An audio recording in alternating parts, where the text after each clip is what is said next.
थंडी वाढल्याने पालेभाज्याची आवक वाढली आहे। मेथी, कोथिंबीर, पालकाचे दर काहीसे पडले आहेत, मात्र टोमॅटोचे दर अजूनही 20 ते 30 रुपयावर किलोच्या घरात राहत आहेत। पीएम किसान योजनेचा 21वा हप्ता शेतकऱ्यांच्या खात्यात जमा करण्याची तयारी सुरू झाली आहे। ज्यांनी ई-केवायसी केली नसेल त्यांनी ती 31 डिसेंबरच्या आत करून घेण्याचे आवाहन सरकारने केले आहे। कुसुम योजनेअंतर्गत सौर पंपासाठी अर्ज केलेल्या शेतकऱ्यांच्या यंदा मंजूर होत आहेत। ज्यांनी कोटेशन भरले आहे त्यांना लवकरच पंप बसवून मिळतील असे महावितरणने स्पष्ट केले आहे।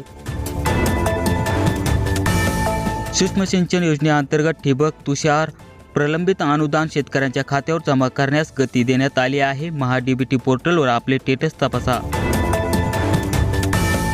मागेल त्याला शेततळे योजनेत आता अस्थिरीकरणासाठी सुद्धा अनुदान मिळत आहे। दुष्काळी पट्ट्यातील शेतकऱ्यांनी याचा लाभ नक्कीच घ्यावा।